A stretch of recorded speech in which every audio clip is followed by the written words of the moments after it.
बोलिए श्यावर रामचंद्र की जय, पवन पुत्र हनुमान की जय, श्री अम्बे मात की जय, श्री सतगुरु महाराज की जय। हर हर महादेव।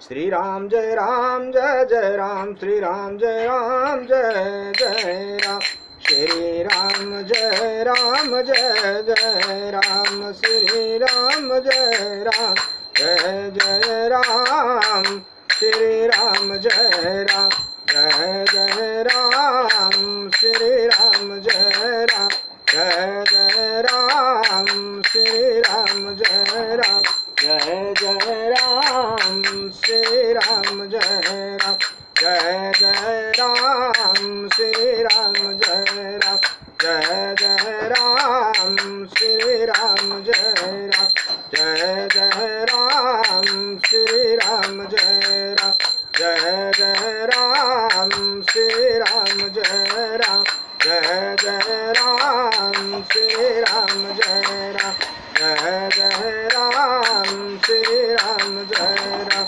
जय जय राम, श्री राम जय राम जय जय राम, श्री राम जय राम जय जय राम, श्री राम जय राम। राजा राम राम राम सीता राम राम राम, राजा राम राम राम सीता राम राम राम, राजा राम राम राम सीता राम राम, राजा राम राम राम सीता राम राम राम। श्यावर रामचंद्र की जय, पवन पुत्र हनुमान की जय, श्री अम्बे मात की जय, श्री सतगुरु महाराज की जय। हर हर महादेव। श्री राम जय राम जय जय राम, श्री राम जय राम जय जय राम। भगवान शंकर के आशीर्वाद से, प्रभु श्री राम जी के कृपा से, देवी माँ के आशीर्वाद से, सदगुरु के कृपा से श्री भक्तमाल कथा भाग 167 श्री श्रीधर स्वामी जी, श्री श्रीधर स्वामी जी की कुछ कथा है जो परम धर्म का निर्णय किया उन्होंने।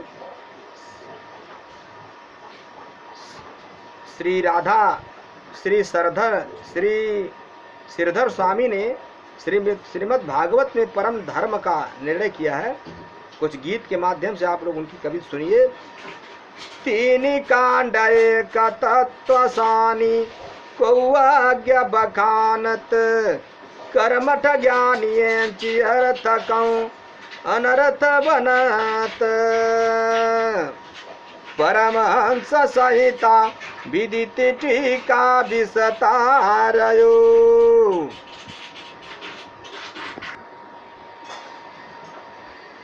कष्ट शास्त्र न्याय विरुद्ध वेद सम्मत ही विचारयो, परमानंद प्रसाद ते मादसुकर सुधार दियो, सिरधर भागवत सिरधर श्री भागवत में परम धर्म निर्णयन कियो।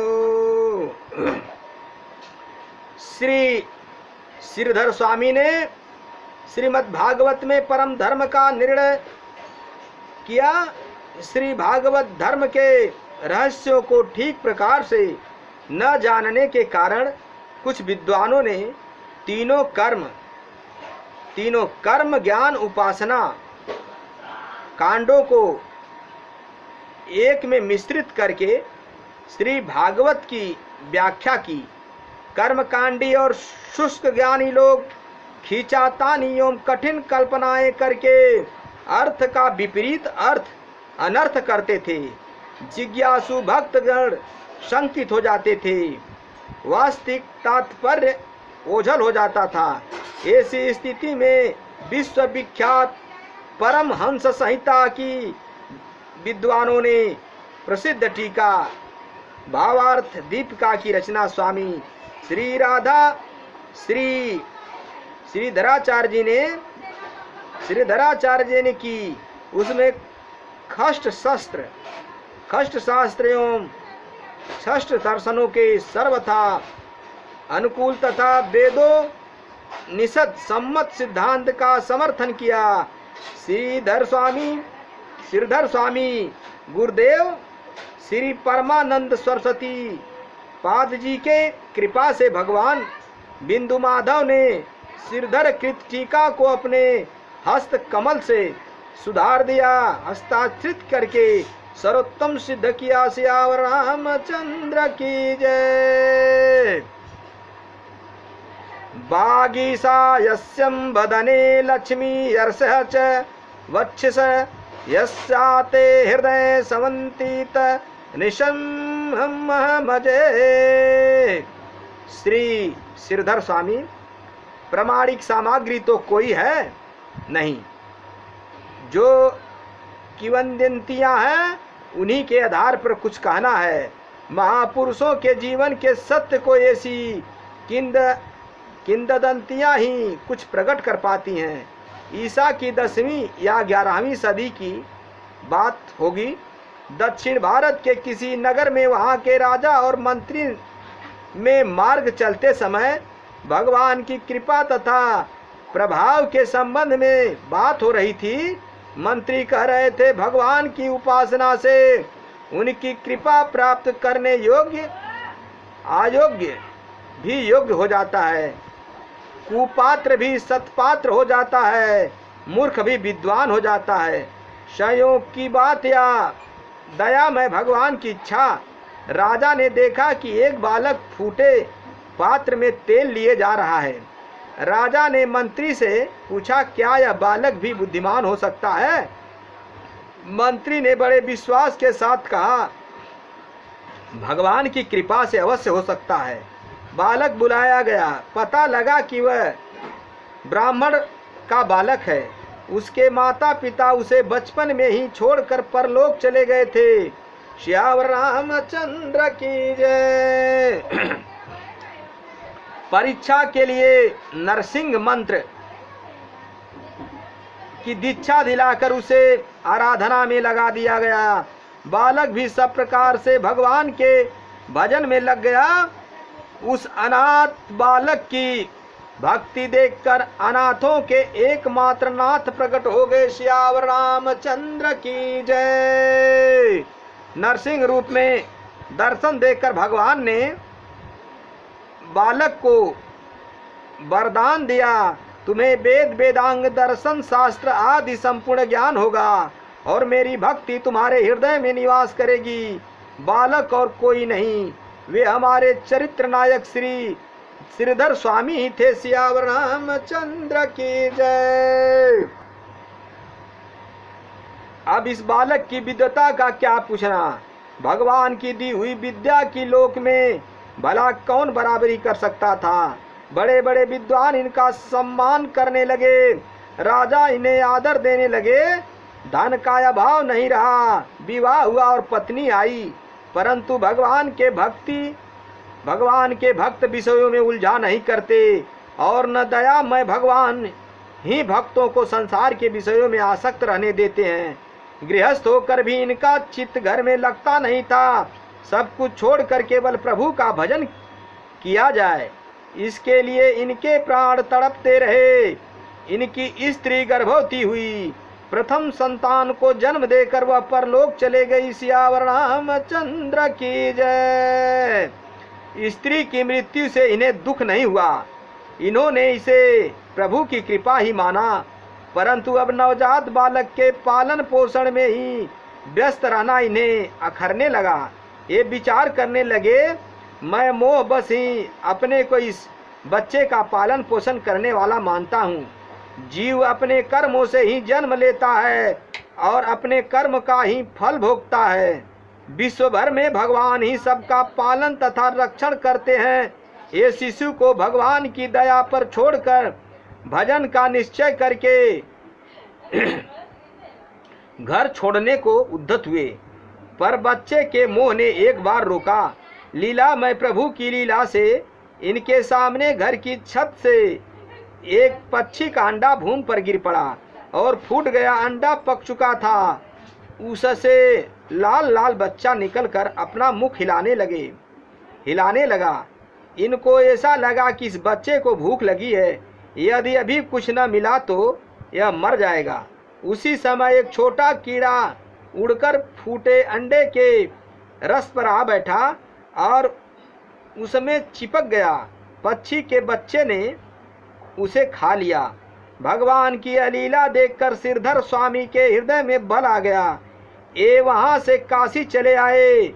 विश्वनाथपुरी में आकर ये भगवान के भजन में तल्लीन हो गए। सियावर रामचंद्र की जय। श्री श्रीधर स्वामी जी श्री बिंदु माधव जी के बड़े ही भक्त थे। काशी वास करते समय एक विद्यार्थी आपकी सेवा में रहा करता था। संयोग से उसका भी नाम माधव ही था। एक बार की बात है, आप बीमार पड़ गए। उस समय माधव आपकी सेवा में था। उसी बीच माधव जी के पिताजी भी बीमार पड़ गए और उसके घर से बुलाने के लिए आदमी आ गया। पर दुख कातर स्वामी जी ने स्वयं अस्वस्थ रहते हुए भी माधव जी को उसके पिता की सेवा में आग्रह पूर्वक भेज दिया। माधव गुरु की आज्ञा मानकर चला गया। इधर स्वामी जी ज्वर की अधिकता से अचेता अवस्था में हो गए और माधव माधव कहकर उसे बुलाने लगे। भक्त वत्सल भगवान अपने भक्त की पुकार सुनकर इस स्थिति में भला कैसे अनसुनी कर सकते थे। भगवान श्री बिंदु माधव ने विद्यार्थी माधव का रूप बनाया और आ गए, सेवा करने लगे। अब विद्यार्थी बने भगवान बिंदु माधव श्रीधर स्वामी की परिचर्या करते, उनके लिए भोजन बनाते तथा गुरु की समस्त आज्ञाओं का पालन करते। इस प्रकार कई दिन बीत गए। श्री स्वामी जी स्वस्थ हो गए थे। उधर विद्यार्थी माधव जी के पिता भी स्वस्थ हो गए थे। अतः वह गुरु के पास लौट आया। उसे आया देख भगवान अंतर्धान हो गए। आने पर माधव ने देखा कि चूल्हा जल रहा है और उस पर खिचड़ी बन रही है, पर कोई बनाने वाला नहीं दिखाई दिया। श्री स्वामी जी विश्राम कर रहे थे। बालक माधव ने गुरु जी को अपने पिता के स्वस्थ हो जाने की सूचना दी और पूछा, गुरुदेव मेरी अनुपस्थिति में आश्रम की व्यवस्था कौन कर रहा है? आपकी सेवा में कौन था और यह खिचड़ी कौन पका रहा है? श्री स्वामी जी उसके प्रश्नों को सुनकर आश्चर्यचकित हो गए और बोले, बेटा माधव, तू ही तो मेरे पास था, तू ही तो आश्रम की व्यवस्था भी कर रहा था और तूने ही मेरी सेवा भी की और अभी अभी तूने ही तो चूल्हा जलाकर खिचड़ी चढ़ाई। फिर मुझे ऐसे प्रश्न क्यों कर रहा है? मुझसे ऐसे प्रश्न क्यों कर रहा है? माधव ने कहा, गुरुजी, मैं तो आपकी आज्ञा से ही अपने अस्वस्थ पिता की सेवा में गांव गया था, फिर मैंने कैसे आपकी सेवा की? अब श्रीधर स्वामी जी के समक्ष सारी बात स्पष्ट हो गई कि मेरे माधव पुकारने पर आकर मेरी सेवा करने वाले स्वयं भक्त वत्सल भगवान बिंदु माधव जी ही थे। सियावर रामचंद्र की जय। कुछ काल तक काशी वास करने के बाद आप श्री धाम वृंदावन चले गए। इधर सन्यास की बात सुनकर आपके संग के बहुत से पंडित विद्वान विद्यार्थी तथा आपके गांव के लोग आपसे मिलने आए। बातचीत करते करते दोपहर का समय हो गया। श्री स्वामी जी इतने सारे लोगों के भोजन की चिंता करते हुए मध्याह्नकालीन स्नान के लिए यमुना जी की ओर चले। इधर श्री भगवान श्याम सुंदर अपने धाम में अपने भक्तों को चिंतित देख ग्वाल बाल का रूप धारण कर तथा बहुत से ग्वाल बालों को संग लेकर श्री स्वामी जी की कुटिया पर पधारे। प्रत्येक के सिर पर एक एक गठरी थी और सब में विभिन्न प्रकार की खाद्य सामग्री थी। आते ही उन्होंने लोगों से पूछा, श्री स्वामी जी कहाँ हैं? लोगों के बताने पर कि यमुना जी स्नान करने गए हैं। उन्होंने कहा, आए तो हमारा दंडवत कह देना और कहिएगा कि सारा सामान साधु ब्राह्मणों की सेवा के लिए आया है, खूब सेवा करें। चिंता ही करना था तो घर क्यों छोड़ा? श्री स्वामी जी के आने पर लोगों ने सारी बात बताई और सीधा सामग्री दिखाई। श्री स्वामी जी समझ गए कि ग्वाल के रूप में आने वाले और कोई नहीं बल्कि भक्तों का योगक्षेम वहन करने वाले उनके श्याम सुंदर ही थे। सियावर रामचंद्र की जय।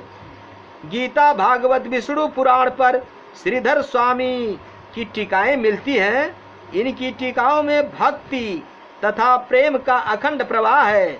एकमात्र श्रीधर स्वामी ही ऐसे हैं कि जिनकी टीका का सभी संप्रदाय के लोग आदर करते हैं। कुछ लोगों ने इनकी भागवत की टीका पर आपत्ति की। उस समय इन्होंने बेड़ी माधव जी के मंदिर में भगवान के पास ग्रंथ रख दिया। कहते हैं कि स्वयं भगवान ने अनेक साधु महात्माओं के सम्मुख वह ग्रंथ उठाकर हृदय से लगा लिया। भगवान के से लाडले भक्त ही पृथ्वी को पवित्र करते हैं। सियावर रामचंद्र की जय। यहाँ पे श्री प्रियदास जी घटना के माध्यम से, कवित के माध्यम से घटना का वर्णन करते हैं। पंडित समाज बड़े अभार, भक्त राज जिते भागवत टीका, करी आपस मेरी जिए, भयो जू विचार काशीपुर, अविनाश समाज सभा अनुसार जय सोय लिख दीजिए। ताको तो प्रणाम भगवान बिंदु माधव जी है, साधव यही बात धरी मंदिर में लीजिए। धरे सब जाय प्रभु शुकर बनाय दियो, कियो सर्वभू परलय चलत मति दीजिए। सियावर रामचंद्र की जय। मेरे भाइयों, मेरे मित्रों, ईश्वर सत्य है, जगत मिथ्या है।